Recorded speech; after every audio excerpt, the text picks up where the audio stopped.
الحمد لله نشر بقدرته البشر وصرف بحكمته وقدر وابتعث محمدا إلى كافة أهل البدو والحضر. الحمد لله رب العالمين حمدا طيبا طاهرا مباركا فيه مباركا عليه، ملء السماوات وملء الأرض وملء ما بينهما وملء ما شاء ربنا من شيء بعد.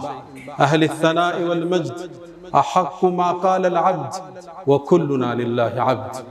أشهد أن لا إله إلا الله وحده لا شريك له، له الملك وله الحمد وهو على كل شيء قدير. يا من كلما نودي أجابا، ومن بجلاله ينشئ السحابا، ويا من كلم الصديق موسى كلاما ثم ألهمه جوابا، ويا من رد يوسف بعد در إلى من كان ينتحب انتحابا، ويا من اختار آل عمران وجازاهم بما قدموا الثوابا، ويا من خص أحمد باصطفاء وأعطاه الرسالة والكتابا. أشهد أن سيدنا وإمامنا وقرة أعيننا محمدًا عبد الله ورسوله، البشير النذير والسراج المظهر المنير، خير الأنبياء مقاما وأحسن الأنبياء كلاما، لبنة تمامهم ومسك ختامهم. ختم الله به الرسالة وهدى الله به من الضلالة وبصر به بعد العمى، فتح الله به أعينا عميا وآذانا صما وقلوبا غلفا. فصلوات الله وسلامه عليه ما اتصلت عين بنظر ووعت أذن بخبر، وسلم تسليما كثيرا. أغر للنبوة خاتم من الله نور يلوح ويشهد، وضم الإله اسم النبي إلى اسمه إذا قال في الخمس المؤذن أشهد، وشق له من اسمه ليجله فذو العرش محمود وهذا محمد. نبي أتانا بعد يأس وفضرة من الرسل والأوثان في الأرض تعبد، فأمسى سراجا مستنيرا وهاديا يلوح كما لاح الصقيل المهند، وأنذرنا نارا وبشر جنة وعلمنا الإسلام فالله نحمد. أيها المباركون عباد الله، أوصي نفسي الخاطئة وإياكم بتقوى الله. وقد قال تعالى: ولقد وصينا الذين أوتوا الكتاب من قبلكم وإياكم أن اتقوا الله. يا أيها الذين آمنوا اتقوا الله حق تقاته ولا تموتن إلا وأنتم مسلمون. يا أيها الذين آمنوا اتقوا الله وقولوا قولا سديدا يصلح لكم أعمالكم ويغفر لكم ذنوبكم، ومن يطع الله ورسوله فقد فاز فوزا عظيما. أيها المؤمنون عباد الله، زاري بأ الله فكاد የአንድን ትልቅ ቤተሰብ ገድል እናነሳለን። አሉ ዒምራን ቁርአን ላይ ከበቀራ ቀጥሎ ስያሜ ስለተሰጠው ቤተሰብ የዒምራን ቤተሰቦች እነማን ናቸው ብሎም የነሱ የጽዳት መገለጫ ስለሆነችው መርየም አለይሃ ሰላም እናነሳለን። ይህን ርዕስ የመረጥንበት መሰረታዊ ዓላማ አሁን ባለንበት የፈተና ወቅት የሶሻል ሚዲያ አብዮት ወጣቱ ለስሜት ቅርብ እንዲሆን አስገዳጅ ሁኔታዎች ባሉበት ተጨባጭ ቁጥብነት፣ ጽዳት፣ ራስን መጠበቅ በተለይ ለሴቶቻችን ለልጆቻችን መርየምን ዛሬ ተምሳሌት አድርገን እናነሳለን። የብፁዕነት መገለጫ ራሷን የጠበቀች አላህ ያከበራት ከዓለማት ሴቶች በዘመኗ ከነበረው የመረጣት መርየም አለይሃ ሰላም አላህ ያከበራት ያላቃት ሴት። ቁርአን ውስጥ በሴት ስም የተጠራ ምዕራፍ የለም የሷ ስም ቢሆን እንጂ። ሱረቱ መርየም ቁርአን ውስጥ የሌላ ሴት ስም በስም አልተጠቀሰም የሷ ስም ቢሆን እንጂ 33 ጊዜ አላህ ቁርአን ላይ ስሟን ጠቅሶታል መርየም ይያል። እንዴት ቢያከብራት፣ እንዴት ቢያልቃት፣ ምን አይነት ሴት ሆና አግኝቷት ነው አላህ? እንዴት ነው ከፍታዋን የሰቀለው? የሙሳን እናት ሲጠራ ኡሙ ሙሳ ሲል፣ የሙሳን እህት ሲጠራ فقالت لأخته قصي اهتو سيل آسيان يصنات تمثالت የሆነችውን የፊርዓውን ሚስት امرأة فرعون سيل የመርየምን እናት ራሱ ሐናን አላህ ራሱ امرأة عمران ሲል መርየምን ግን በስሟ ጠቅሷታል። ይቺ ሴት ማን ነች? ገድሏስ፣ ቁጥብነቷስ፣ ራሷን ክብሯን መጠበቋስ የአላህ የተአምር መገለጫስ እንዴት አደረጋት? የዛሬ ቆይታችን ላይ እናወሳዋለን። ጉዞዎች ሁሉ ከቤተሰብ ይጀምራል። የመርየም አባት ዕምራን ይባላል። ዕምራን የተከበረ የአላህ ባሪያ ነው። ነብይ አይደለም። ልብ በሉ፣ እንደኔና እንዳንተ ግለሰብ ግን አላህን የሚፈራ ዓቢድ፣ ዒባዳው የበዛ ስጁዱ የረዘመ ዚክሩ የበዛ የአላህ ምርጥ ባሪያ ነው። ትልቁን ምዕራፍ አላህ ከበቀራ በኋላ ያለው አለ ዕምራን የዕምራን ቤተሰቦች አሉ። ይህ ቤተሰብ ታሪክ ሰርቷል፣ ትውልድ ለውጧል፣ የአላህ ተአምር መገለጫ ሆኖ አልፏል። ሊወሳም ግድ ይለዋል። አላህ ከመረጣቸው ባሮች ውስጥ አንዱ ይሄም ቤተሰብ ነው። ኢነላህ ያንተ ጌታ አላህ ኢነላህ አስጠፋ አደምን መረጠ፣ ወኑሐን ኑሕን መረጠው፣ ወአለ ኢብራሂም የኢብራሂምን ቤተሰብንም መረጠ፣ ወአለ ዕምራን የዕምራንንም ቤተሰብ አላህ መረጠ። አለል ዓለሚን በዓለማት ካሉት ሁሉ ذርየተን ባዕዱሃ ሚን ባዕድ ወላሁ ሰሚዑን ዓሊም የተመረጠ ቤተሰብ። እዚህ ቤተሰብ ውስጥ አንዲት ብፁዕ ልጅ ወጣች። እሷም ኡሉል ዐዝም ሚነ ሩሱል ከሆኑት ውስጥ አንዱን ነቢዩላህ ዒሳን ኢየሱስን ለመውለድ በቃች። ታሪኩ የሚጀምረው እንዲህ ነው። እናቷ ሐና አንድ ልጅ ወልዳ መውለዷ ተቋርጦባት ነው። አላህ ልጅ እንዲሰጣት በጣም ለመነች። ከዓመታት በኋላ አላህ ከዕምራን ከባሏ እንድታረግዝ አላህ ፈቀደ። ያኔም ጽንስ ማህዟን ስታቅ አንድን ዱዓ ወደ ሰማይ አሻገረች። ልብ በሉ፣ አንዲት ሴት ነች። ያወራችው ኖሬ ግን አላህ ተቀብሎት ቁርአን ውስጥ ተረከለ። አንተ አታቅም ያረከውን ዱዓ የዓለማት ጌታ ተቀብሎ አስተላልፎት ፈጽሞልህ ሊሆን ይችላል። አላህን ተመሳጠረችው። ኢዝ ቃለት እምረአቱ ዕምራን ይላል ቁርአኑ ላይ። ልክ ስትቀሩት ልባችሁ በሐሳብ ይጎላል፣ በትዝታ ይዋኛል። ያን ቤተሰብ ትናፍቁታላችሁ። ኢዝ ቃለት እምረአቱ ዕምራን ኢዝ ቃለት ሚለው ላይ ተፍሲሩ እዝኩር ሚለው ቃል ወድቋል።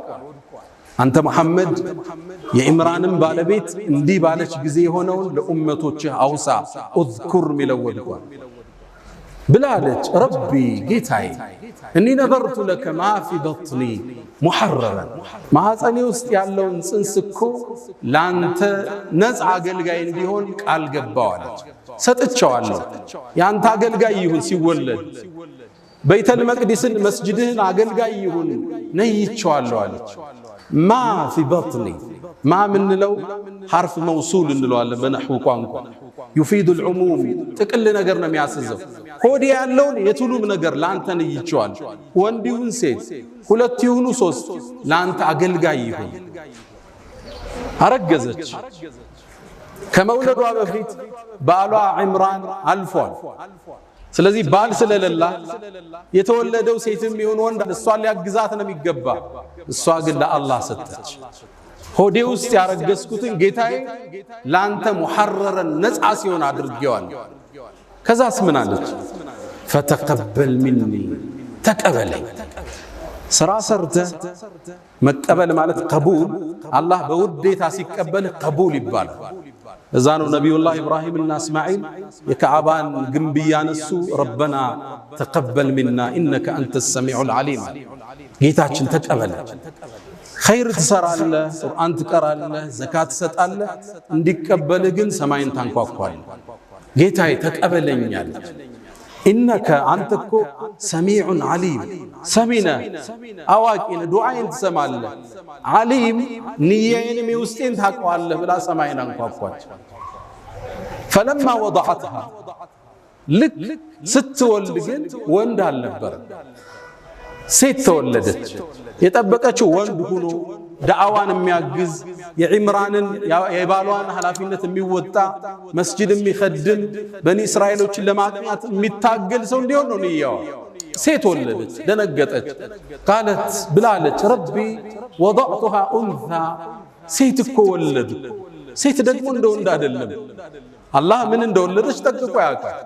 ግን ይሁን አለች። ወኢኒ ሰመይቱሃ መርየም ስሟን መርየም ብየዋለሁ። መርየም ማለት የአላህ ባሪያ አገልጋይ ማለት ነው። ሴትም ትሁን ለአንተ አገልጋይ ግን ቃል ገብቻታለሁ። ከዛ ባስከተለች አንድ ወፍራም ዱዓ ወኢኒ ኡዒዙሃ ቢከ ወዙርየተሃ ሚነ ሸይጣን ረጂም እኔ እኮ እሷንም ይሁን ከእሷ በኋላ የሚመጣውን ትውልድ ከሸይጣን እንድትጠብቃቸው ጠይቀሃለሁ አለች። ይህ አንዲት ሴት ያደረገችው ዱዓ የአዛኞች አዛኝ አላህ ግን ዱዓዋን ተቀበላት። ፈተቀበለሃ ረቡሃ ቢቀቡልን ሐሰን ጌታም ስጦታዋን ነድሯን ተቀበላት። መርየምንም ወአንበተሃ ነባተን ሐሰነን አሳምሮ መርየምንም አሳደገላት። ልብ በሉ ዒምራን ስለሌለ አባት ነበር ለልጅ ስም የሚያወጣው፣ አባቷ ግን የለም። መርየም ስትወለድ የቲም ነች። እሷ ነው ስም ያወጣችላት። ወኢኒ ሰመይቱሃ መርየም መርየምን አላህ ጥበቃ አደረገላት። ስትወለድ ሸይጣን አልነካትም መርየም። ነቢዩና ሙሐመድ ሰለላሁ ዐለይሂ ወሰለም كما في البخاري من حديث أبي هريرة أبو هريرة باستلالفوت لي ما من بني آدم يولد يا آدم لجكم ما يولد مانم نبيات رسولوች شيطان ሆዳቸውን ሲወለዱ ጠላትነቱ ሊገልጽ ሆዳቸውን ሕፃኑን ይመታዋል። ያኔ فيستهل صارخا ሕፃኑ ያለቅሳል። እዛ ነው የሚጀምረው። መጣህ ብሎ ነው የሚቀበለው። መርየምንና ልጇን ሲቀራሉ ነብዩ አለይሂ ሰላቱ ወሰለም فتقبلها ربها بقبول حسن ለሌላ ነብያቶች ያልሰጠው ንጣ ለሷና ለልጇ ለልጅ አላህ ተቀበለ። አንተ የምታደርገው ዱዓ የሰማይን በር ከፍቶ ተአምር ሊፈጽም ይችላል። ይሄን ነው አላህ ሊያስተምረን የፈለገ። መርየምም ማደግ ጀመረ። እናቷ ለቤተል መቅዲስ አገልጋይ ነይታታለች። ስለዚህ ወደዛ የምትሄድበት እድሜ ሲደርስ ሴት ነች። መስጂድ ውስጥ ገብታ እንዴት ታገልግል? እዛ ውስጥ እንዴት ነው የምትኖረው? ማን ይንከባከባት? ኃላፊነት የሚወስድ ሰው ያስፈልጋል። መጣችና ዘከሪያ የመጀመሪያ ልጇን ያገባ ባሏ ነው ነቢዩላህ ዘከሪያ። መጣች፣ ጥያቄ ያቀረበች፣ መርየምን ተረከቡኝ አለች። እዛ ውስጥ ገብታ መስጂዱ ኑሮዋ እዛ እንዲሆን እዛው እንድትሰግድ አላህ እንድታመልክ ሰጋጆችን እንድትከድም ነው። ዘከሪያ መውሰድ ሲፈልግ ግን የዒምራንን ቤተሰብ ልቅና የሚያውቁት ቀሳውስቶች ዑለማዎቹ እኛም እድሉ ይገባናል። መርየምን ለመንከባከብ ግጭት ተፈጠረ፣ ውዝግብ ተፈጠረ። ውዝግቡንም ለመዳኘት አንድ ሐሳብ ቀረበ። በቃ ዕጣ እንጣጣ፣ እንጨት እንጣጣ፣ እሱ ይዳኘን ተባለ። ሻሉ እንጨቶች ያዙና የሚፈስ ወንዝ ላይ ወስደው ጣሉት። ከወንዙ ፍሰት በተቃራኒ ሄደለት ሰውዬ እንጨቱ እሱ መርየምን ይንከባከባል ተባለ። እንጨቱም ሲጣል ለዘከሪያ ወጣለት። ልባቸው እንዲረጋጋ እንደገና ሞከረ፣ ለሱ ወጣ።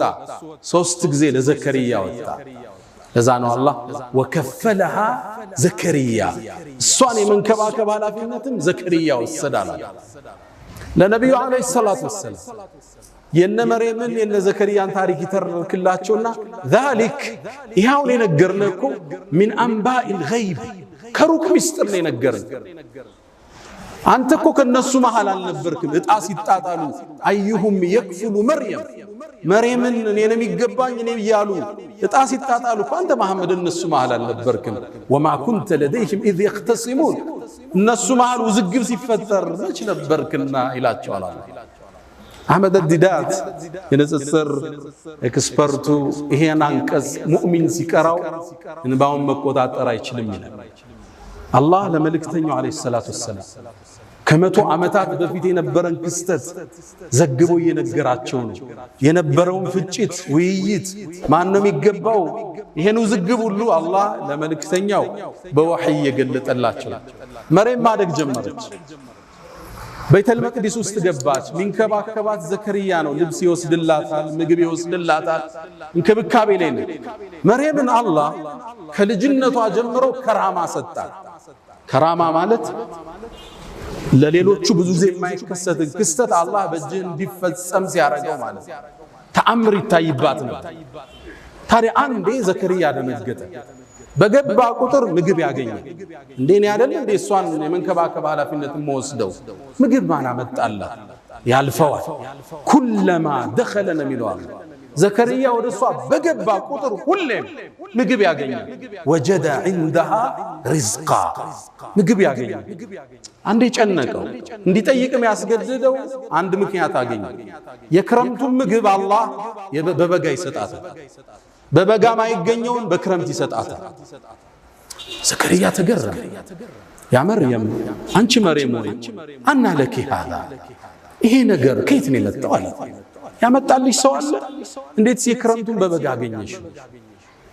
አንድ መልስ መለሰች። ቃለት ሁወ ምን ዐንድላህ ይሄ የምታየው ሲሳይ ከአላህ ዘንድ ነው። እንዴ አለ ዘከርያ ኢነላህ የርዝቁ መን የሻ ቢገይሪ ሒሳብ አለች። አላህ እኮ ለፈለገው ባሪያ ያለ ምክንያት ያለ ሒሳብ ይሰጣል አለች። ከባድ ንግግር። ነብይ ነው እሱ። እንዲህ አይነት የቂን ከታናሿ ልጅ አየ። ሁናሊከ አላህ ነቢዩላህ ዘከርያ ልጅ አልወለደም ነበር። እድሜው 120 ዓመት ደርሷል። ሚስቱ 98 ዓመቷ ነው። ወካነት امرأتي عاقرا ማነች በዚህ ላይ እንዴት ታዲያ አላህ ያለ ገደብ እንዲሚሰጥ የበጋውን በክረምት ከሆነ እኔ ባረጅም ሚስቴ መሃን ብትሆንም ልጅ አይሰጠኝም እንዴ? ቻይናው አላህ አለ። የመርየምን ክስተት ሲያይ ወንድኔው ተነሳ። ሁናሊከ አላህ እዛ ቦታ አለ። በአረበኛ ቋንቋ ሁና ስንል እዚህ ማለት ሁና ከስንል ትንሽ ፈቀቅ ሲል ሁናሊከ ስትል በጣም ሲርቅ ነው። አላህ እዚህ ቦታ ላይ ከመርየም ወጥቶ ነው ዱዓ ያረገው። ለምን እዛ ቦታ አለ አላህ? ነቢዩላህ ዘከርያ ይላሉ ሙፈሲሮች ልጅ አልወልድም የሚለው ተስፋው ጥግ ላይ ደርሷል። አርጅቷል። ሚስቱ መሃን ነች። እዛ የመነመነ ተስፋ ዳርቻ ላይ ሆኖ ዱዓ ወደ ሰማይ አነሳ። ረቢ ሀብሊ ሚን ለዱንከ ዙርየተን ጠይባ ኢነከ አንተ ሰሚዑ ዱዓ። አላህ ወይ ልጅ ስጠኝ፣ ዱዓን ተቀባይ ነህ አንተ። በእርግጥም አላህ የሕያ የተባለ ልጅ ሰጠ። መርየም ማደግ ጀመረች። ዒባዳዋ የበዛ ነበር። ሶላቷ የበዛ ነው። ዚክሯ የበዛ ነው። ሌት ተቀን ዒባዳ ላይ ነች። አላህ ለትልቅ ዓላማ እያዘጋጃት ተአምር ምድር ላይ በሷ ሊከስት ነው አለ። መላእክት ላክ አንዴ እየሰገደች እያለ መላእክት ጠሯት። አንቺ መርየም አሏት። ማን ነው የሚጠራኝ? መላእክቶች ነበሩ። ኢነላህ አስጠፋኪ አላህ መርጦሻል አንቺ ወጠኸረኪ አጽድቶሻል። ወስጠፋኪ ዐላ ኒሳኢል ዓለሚን በዘመንሽ ካሉ ሴቶች ሁሉ አንቺን አላህ መርጧል አሏት።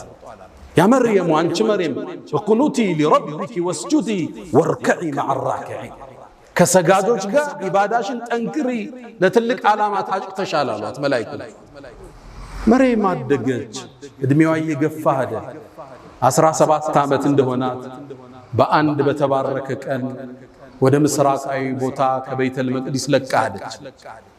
እዛ ቦታ ስትሄድ ከሰማይ ሰማያት ሌላ መልእክት ተላከ። መላእክቱ ጅብሪል ሐዋውን እየቀዘፈ ፊት ለፊቷ ተከሰተ። ክስተቱን ቁርአን በሚያምር መልኩ ተርኮታል። ይሄን ትረካም የኛው ነጃሺ ይሄ መስጂድ የተሰየመላቸው ታላቁ ንጉስ ሲሰማ እንባቸውን መቆጣጠር አልቻለም። አላህ እንዲህ ይላል ወዝኩር ፊል ኪታብ መጽሐፍ ውስጥ አውሳ መርየምን አውሳ ኢዝ እንተበዘት ሚን አህሊሃ መካንን ሸርቅያ ከቤተሰቧ በምስራቃዊ በኩል ተገንጥላ በሄደች ጊዜ ፈተኸዘት ሚን ዱንህም ሒጃብ ራሷን ጋርዳ ወደ ዒባዳ ወደ ተፈኩር ቁጭ አለች መርየም። ፈአርሰልና ኢለይሃ ሩሐና እኛም ጅብሪል ላክነዋል። ሩህ ስሙን ጅብሪልን አላህ ሩህ ይለዋል። የሰው ልጆች ሩህ ህይወት የሚገዛበትን ነገር ይዞ ስለሚመጣ ወህይን ስለሚያወርድ ማለት ፈአርሰልና ኢለይሃ ሩሐና ጅብሪልንም ላክነው ፈተመሰለ ለሃ በሸረን ሰውያ የተሟላ ሰው ሚያምር ቆንጆ ወጣት ሆኖ ፊቷ ተሰየመ። ጋርዳ ተቀምጣለች። በየት ገባሽ? ደረገጠች። እኔ አዑዙ ቢረሕማን ሚንክ እኔ በአርሕማን ካንተ እጠበቃለሁ በአላህ ኢንኩንተ ተቂያ አላህ የምትፈራ ከሆነ ራቀኝ አለች። ጅብሪል መለሰ ቃል እነማ አነ ረሱሉ ረቢኪ እኔ ጌታሽ መልእክተኛ ነኝ ሊአሀበ ለኪ ጉላመን ዘኪያ ምርጥን ጽዱን ልጅ ልሰጥሽ ነው የመጣው አለ። በሌላ አነባበብ ሊአሀበ ለኪ ሚለው ሊያሀበ ለኪ ጌታሽ ሊሰጥሽ በሚልም ተነበረ። ሁለቱም ተመጋጋቢ ናቸው። ጅብሪል እንደ ሰበብ ስላደረሰ ልሰጥሽ አለ። እሷም እንደ ብስራት አልቆጠረችው። እንዴት ሊከሰት ይችላል? እኔ ትዳር ይዤ ከባሌ አረገዝኩ አይባል አሊያም እማምስ ጋለሞታ አይደለሁም በዝሙት ምሰራ ልጅ እንዴት ሊኖረኝ ይችላል አለች። ጅብሪል ቃል ብሎ አላት ከዛሊክ ነገሩ እንዳልሽው ቃለ ረቡኪ አላህ ግን ይልሻል هو علي هين ይሄን ተአምር መከሰት ለኔ ቀላል ነው ብሎሻል። ወሊነجعله آية للناس አላህም ለሰው ልጆች ምትወልጂውን ልጅ የተአምራት መገለጫ ሊያደርገው ወረሕመተን ሚና ከአላህም ዘንድ እዝነት ሊሆን እሱን ለተከተሉት ወካነ አምረን መቅድያ መርየም ይሄ ጉዳይ ከላይ ውሳኔ አልፎበታል አላት ጅብሪል። ከዛም ነቢዩ ዓለይሂ ሰላቱ ወሰላም ይላሉ ጅብሪል ወደ ማዕፀኗ እፍ አለባት። መርየም ወዲያውኑ አረገዘች። ስታረግዝ እቺ ብዙ ሴት ነች፣ በዒባዷ የምትታወቅ ነች። እርግዝናዋን እንዴት ትግፋው? እንደምንም ደብቃ በአምልኮ አሳለፈች። ዘከርያ ተንከባካቢዋ ነው። ሲያያት ያረገዘች መሰለች። ከዛም ጠጋላት። አንቺ መርየም አላት አንድ ዘር ያለ ሌላ ዘር ይበቅላል እንዴ አላት። እየጠየቃት መጀመሪያ ዘር የፈጠረው ያለ ዘር አይደል አለች። መልሷ ከበደው። አስከተለላት አንቺ መርየም ወይ አንድ ሰው ያለ አባት ልጅ ሊኖረው ይችላል እንዴ አላት። አዎን አባታችን አደም ያለ አባትም ያለ እናት አይደል የተወለደ አለች። መልሷ ከበደው። ፊት ለፊት መጣላት። መርየም ሆይ አርግዘሻል እንዴ? ሚስጥሩን ነገረችው። ዘከርያ ሆይ መላእክት መጥቶ አብስረውኝ ከሰማይ መላእክ መጥቶ እንዲህ ተከስቷል ብላ ነገረች። ዘከርያ ይህን ክስተት ያቅና ምጧ እየጨመረ ሄደ። ማንተኗ እርግዝናዋ በትክክለኛው የሙፈሲሮቹ ንግግር 9 ወር ቆይታለች። የመጨረሻ የመውለጃ ጊዜዋ ሲደርስ ተገንጥላ ከቤተሰቦቿ ራቀች። አዋልዱኝ እንዳትል ከማን አረግዝኩ ልትል ታገሺ ብሏታል አላህ። ተአምር ሊከሰት ነው ብሏታል። ብቻዋን ርቃ ሄደች። መካንን ቀሲያ ነው ብለዋል። ከዛም የደረቀ የቴምር ዛፍ አለ፣ እሱን ተደገፈች። ምጡ መጣባት። ልብ በሉ የ17 ዓመት ወጣት፣ በዚህ ላይ ድንግል ነች። አዋላጅ በዙሪያዋ የለም። ምጡን ብቻዋን እያማጠችው። ምጥ ከባድ ነው ድንግል ለሆነች ሴት።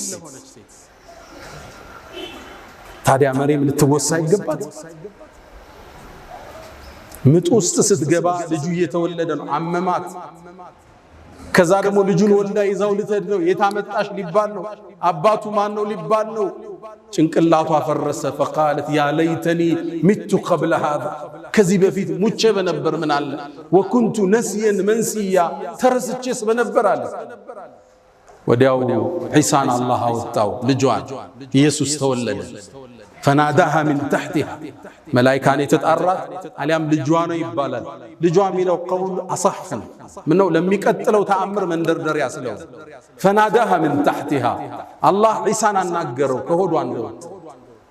አትዘኝ ብይጠጪ ውሃም እዚህ አለ፣ ዛፉንም መታ አርጊው፣ ቴምሩንም በያለ። ተረጋጋች። እሱም በላች፣ ውሃውን ጠጣች፣ ኃይሏ ተመለሰ። ይሄን ሕፃን ልጅ አዝላው መርየም ወደ በኒ እስራኤሎች መጣች። ድሮም ክፍተት የሚፈልጉላት ብዙ ሰዎች ነበሩ። በዒባዳዋ መሻይኾቹን ሁሉ በልጣ ጥርስ የነከሱባት ብዙ ናቸው። ይሁዶቹ አይወዷትም ነበር። ልክ ይዛው ስትመጣ ዛሬ ጾም ያለው በያትናገሪ ተብላለች። ወደ በኒ እስራኤል ይዛው መጣች። فأتت به قومها تحمله ተሸክማው ይዛው መጣች። ህዝብ ተሰበሰበ። ያ መርየሙ ምንድነው ይሄ ጉዳይ? لقد جئت شيئا فريا ከባድ ነገር ይዘሽ የመጣሽው ያ አኽተ ሃሩን። በነሱ አገር ሃሩን የሚባል ሰውዬ ነው። በዒባዳው የታወቀ ነው ከወንዶቹ። ስለዚህ እሷንም እንደ ሃሩን በዒባዳዋ ጠንካራ ነሽ ነበር የምትባል። አንቺ የሃሩን ጓደኛ መሳይ ሆይ ምንድነው ያመጣሽብሽ? አባትሽ መጥፎ ሰው አልነበር፣ እናትሽ ዝሙት ሰሪ አልነበረች። ይሄ ልጅ የት መጣ? መቼ ነው ያገባሽው? ከየት ወለድሽ? فأشارت إليه ጾም ያለው በይ ተብላለች። ወደ ነቢዩላህ ዒሳም አመላከተች። ሕፃን ነው ገና የተወለደ ጫቅላ ነው። ከዛ ተገረሙ። كيف نكلم من كان في المهد صبيا እንዴት የታዘለ ሕፃን እናወራለን? አትቀልጅብን፣ ምንድነው ሚስጥሩ አለ አላህ። ነቢዩላህ ዒሳን እጇ ላይ ያላናገር قال إني عبد الله እኔ አላህ ባሪያ አታኒ الكتاب ለወደፊት መጽሐፍን ይሰጠኛል። وجعلني نبيا ነብይ ማለት ነው። وأوصاني بالصلاة والزكاة ما دمت حيا وبرا بوالدتي مريمንም ሊያጽናናት ነው። ለናቴም ደግ አርጎኛል። ولم يجعلني جبارا شقيا والسلام علي እናቱን አሁንም ያጽናናት ነው። በእኔ ላይ ሰላም ይስፈናል ሕፃኑ ኢየሱስ። والسلام علي يوم ولدت ويوم أموت ويوم أبعث حيا الله ያለ አባት ልጅ ፈጥሮ ለበኒ እስራኤል አሳያቸው። ሁሉን ነገር ቻይ ጌታ እንደሆነ ገለጠላቸው። ሕፃን ልጅ እንደማይናገር ያውቃሉ። አናግሮ አላህ አሳያቸው። ይሄ ሕፃን ነገ ትልቁ ነው ይላካል፣ ተከተሉት ማለት አላህ አስከትሎ ምን አለ? ذلك عيسى بن مريم ኢየሱስ ማለት እንግዲህ ይሄ ነው። አላህ እኮ ልጅ ሊይዛ ይገባው፣ ሱብሃነ ጥራት ይገባው። ኢየሱስ እንዴት ልጁ ሊሆን ይችላል? እንዴት የጌታ ስልጣን ተጋሪ ሊሆን ይችላል? ذلك عيسى بن مريم የመርየም ልጅ ኢየሱስ ማለት ይሄ ነው እንግዲህ አለ። አላህ ልጅ ሊኖረው አይገባም። ሱብሃነ አንድ ነገር ሲፈልግ ሁን ይለዋል፣ ይሆናል። አላህ ኢየሱስን ልጅ አድርጎ ሊይዛ ይገባው ማለት። ኢየሱስም ንግግሩን ሲቋጭ ምን አለ? አላህ እኮ ረቢ የኔ ጌታ እሱ ነው፣ ወረብኩም የናንተም ጌታ ፈዕቡዱ ተገዙት፣ هذا صراط مستقيم ቀጥተኛው መንገድ ይሄ ነው አላቸው። ከዛ ትልቅ ቤተሰብ ከዚች ብፁዕ ወጣት ኢየሱስ የተባለ ከታላላቅ ነቢያቶች አንዱ የሆነ ኡሉል ዐዝም ሚነ ሩሱል ምድር ላይ ተከሰተ። ጥብቁነት ሽልማት አለው። ቁጥብነት ደረጃን ከፍ ያረጃል። ራስን መጠበቅ ለሽልማት ለእንደዚህ አይነት ታሪክ ያበቃል። መልካምን እንስራ፣ ከመጥፎ እንራቅ። አላ ወስተግፊሩ ረበኩም ፈጡባ ሊልሙስተግፊሪን። الحمد لله على إحسانه والشكر له على تفضله وامتنانه ولا إله إلا الله تعظيما لشانه وصلى الله وسلم وبارك على رسوله وإخوانه. ውዶች መግቢያ ላይ እንዳልነው የዛሬ ኹጥባ ዓላማችን ይሄ ሶሻል ሚዲያው ወጣቱን ፈተና ውስጥ ከቶታል። ሴቱን ወጣቱ ያልተገባ ግንኙነት መፍጠር፣ ቦይፍሬንድ ገርልፍሬንድ፣ ኤክስህ ማናት ፋሽን የሆነበት ዘመን፣ ልጆቻችን ላይ ስጋት ውስጥ ባደረበት ዘመን ራሷን የጠበቀችውን መርየምን እንደ ሞዴል ማንሳት በእኛ ላይ ግዴታ ሆነ። ራስን የጠበቀች ብፁዕ የነበረች በድብቅም በግልጽም አላህን ያላመፀች ለከፍታዋ መነሻዋ ቁጥብነቷ የሆነን መርየም ዛሬ አውስተናል። እንደምታውቁት ወደ ስሜት የሚጠራን ነገር ብዙ ማዕበሉ ከባድ። ድሮ ሴት ለማየት ከቤት መውጣት ግድ ይላል። አሁን እጆች መሃል የዓለም ሴቶች አሉ ሞባይል ውስጥ። ይህን ፈተና ማለፍ ለዚህ ወጣት ፈታኝ የሆነበት ዘመን ተደብቆ የሚጎረጉረው ነገር ብዙ ነው። ድብቅነት ተደብቀ የምታደርገው ኻፊደቱን ራፊዓ ሚሰቅልህ የሚጥልህም እሱ። አደባባይማ ችግር የለም ለሰው ልታስመስል ትችላለህ። ግን አንተና ሞባይል ብቻችሁን ስትቀመጡ አንተና ሴክሬታሪ ብቻህን ስትሆኑ አንተና እገሊት ብቻችሁን ስትሆኑ ያኔ አላህ አንተን ያያል። መርየም ራሷን ጠበቀች። ከፍታን አላህ ሰጣት። ለምእመናን ሞዴል አደረጋት። ወለቲ አሕሰነት ፈርጃሃ ያቺ ሀፍረተ ገላዋን የጠበቀችው ብሎ አላህ በክብር ያነሳት። ብዙ እህቶቻችንን እንመለከታለን ሶሻል ሚዲያ ላይ ቭሎግ ሰሪ ሆነዋል። ከንግድ ጋር ማይገናኝ ጀስት ራስን ለመሸጥ ቁንጅናን ለመግለጽ ትዳርን ለመፈለግ ቲክቶክ ላይ ልታያቸው ትችላላችሁ። ይሄ ቦታው አይደለም። ትልቁ ወሲያ ይሄ ብዙ ወንዶች እዛ አደባባይ ላይ የሚያገኙትን ሴት ለትዳር አይፈልጓት። አንዱ ገርል ፍሬንድ ያዘኝ ትላለች። አንዷ የተወበተች ልጅ ታሪኳን ሲትጽፍ ከዛም በፍቅር ቆየንና ሊያገባ ፈለገ። እንደሚያገባኝ አውቃለሁ።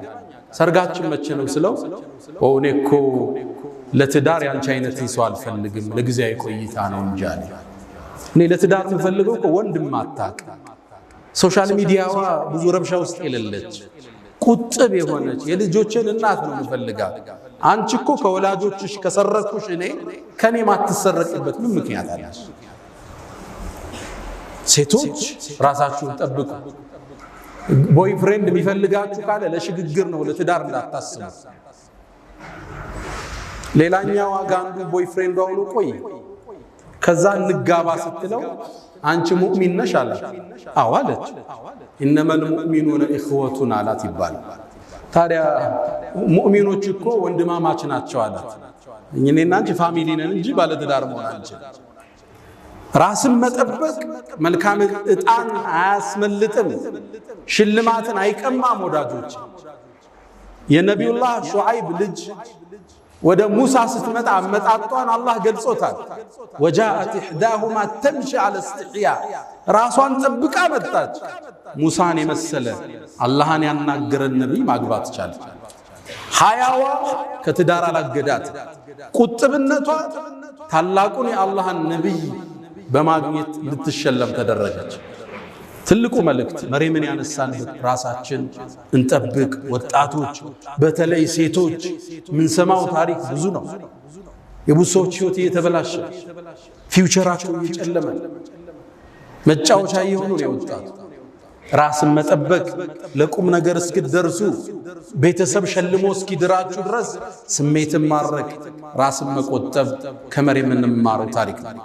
ሁለተኛ ከኹጥባችን የምንወስደው የወላጅ ዱዓ ያረገችው ማነች? የመርየም እናት ነበረች። አላህ ግን ዱዓዋን ተቀብሎ እሷንም የመርየምን ዘሮችንም ከሸይጣን አላህ ጠበቀ። መርየምን ለከፍታ በቃት። ወላጆች ልጆችን በማሳደጋው ተቸግረናል። ሞባይል ተቀማዋል፣ ዙሩ ሞባይል ያነሳል፣ ቲቪ ሲዘጋበት እዛኛው ጋር ይገባል። ልጅም ማሳደግ ፈታኝ ዘመን ነው አይደል? ይሄ በተርቢያ ብቻ እናልፈው እንዲቀራ በመቆጣጠር ብቻ አንችለው። ዱዓ የሚባል መሳሪያ አላህ እንዲያገረው ለልጅ ብቻ የሚደረግ ዱዓ። ከሌሊቱ ስትነሳ፣ ጾመ ስታፈጥ፣ ሰግደ ስጨርስ ልጅን አስተካክልልኝ። ፉደይል ብን ዒያድ ታዋቂው ታቢዒን አንድ ዱዓ አለው። አላሁመ ልጁ ነበር አስቸገረ፣ ይመክረዋል፣ አይሰማውም፣ ይረብሻል፣ አመፀኛ ሆነ። ጨረሻ ሌሊት ተነሳና አንድ አቤቱታ አቀረበ። አላሁመ ኢኒ ዓጀዝቱ አን ተርቢየት ወለዲ፣ ልጄን ማስተካከል አልተሳካልኝ፣ አንተው አስተካክለው። እሱም ይመስል ምርጥ አላህ አረገ። ልጆች ዱዓ ይፈልጋሉ። 90% እመኑ ዱዓ። ከሌሊቱ ተነስታችሁ ዑምራ ስትሄዱ ሐጅ ስትሄዱ 90% ዱዓችሁ ለልጆቻችሁ አሉ። በዱዓ አላህ በተአምር እንዲቀይራችሁ በቁጥጥራችሁ። ቴክኒካቸው ብዙ ነው ልጆቹ።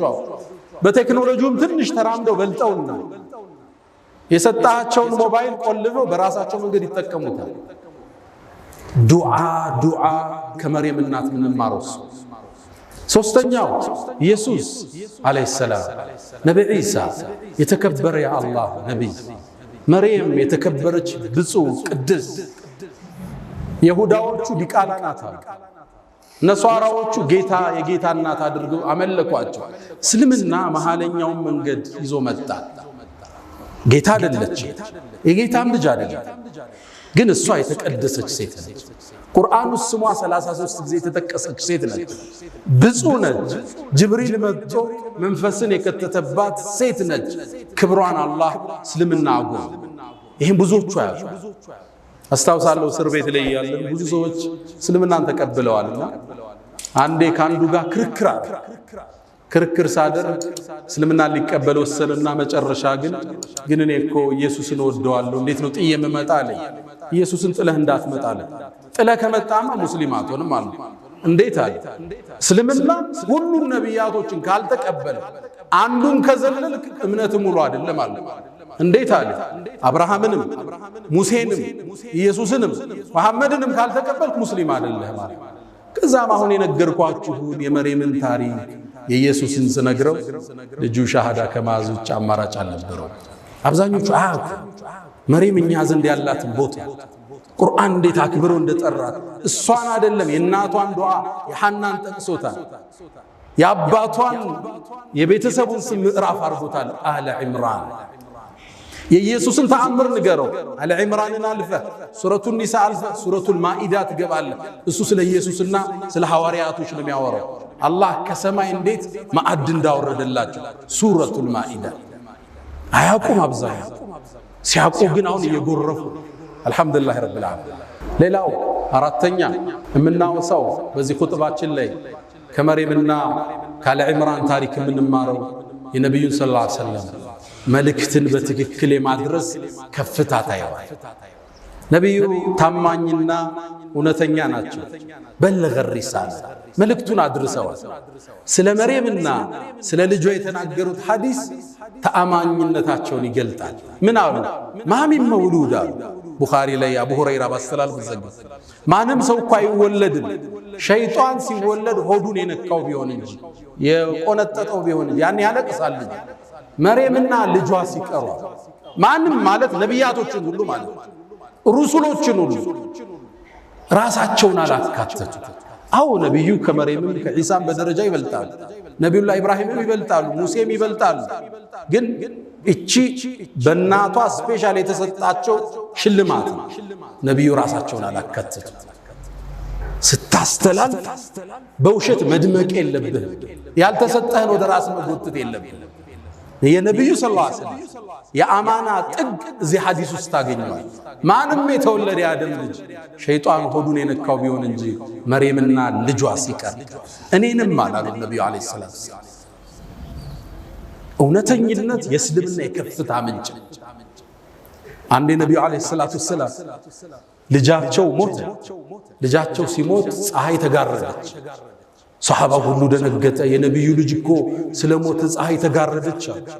ያንተ ነቢይ እውነተኛው ነቢይ ሚንበር ላይ ወጡ። እናንተ ሰዎች ሆይ ፀሐይ የአላህ ተአምር ነች፣ ለአንድ ሰው መወለድ ወይም መሞት አትጋረድም። አንድ ትልቅ ጳጳስ ይህን ታሪክ ሰማ፣ እስልምናን ተቀበለ። ለምን እንደው ታውቃላችሁ እንዴ? ይሄን እድል አግኝቶ ውሸተኛ ነቢይ ቢሆን ያካብደው ነበር። ይሄ ፀሐይ አይደለም ሌላ አርሽ ላይ ተፈጥሯል ብለህ ነው የምታካብዳል? በጭራሽ በእኔ ልጅ መሞት አልተጋረደም። እውነተኝነት ነው እስልምና ላይ የሳባቸው። ኦሪየንታሊስቶች አሁን በነቢዩ ላይ በእስልምና ላይ ትችት የሚጽፉት ብዙዎችን ያሰለማቸው አንድ ክስተት አለ። እዚህ መንበር ላይ ያወሳ ነው ሐዲሱል ኢፍክ። እናታችን አይሻ ዝሙት ሰራች ተብሎ ተወራ። ሲወራ አላህ መልስ አልሰጠም። ለአንድ ወር ሙሉ ወህዩን ዘጋው። ጅብሪል አልወረዳ። ሰሃባው ታመሰ፣ ነቢዩም ተረበሹ። ትርምስምስ አለ ወሬው ሁሉ። ኢዝ ተለቀውነሁ ቢአልሲነቲኩም እዛዛ ተቀባበሉት። ወር ወህይ ዘጋል። አንድ ኦሪየንታሊስት ምን ይላል? ነቢዩ ነቢይ ነው ነቢዩ መሐመድ ይላል። ምክንያቱም በዛ ውጥንቅጥ ውስጥ ገብቶ እያለ ቁርአን ከኪሱ ቢሆን ኑሮ ልባት ሰጥቶ ይቋጨው። ወር ዝም አሉ። ዜና አልመጣም። ምን ይደረግ? ይሄ ለሳቸው እውነተኝነት መገለጫ ነው። እውነት የእስልምና መገለጫ ነው። የሌለንን ኮፍያ ለብሰን አንገንም፣ የሌለንን ብርሃን ወስደን አንደምቅ። ነቢዩ ዐለይሂ ሰላቱ ወሰላም በሌላ ክስተት አንዴ ሰሃቦቹ እሳቸውን በጣም አካበዱ። እኔን እኮ ከሙሳ አስበልጣችሁ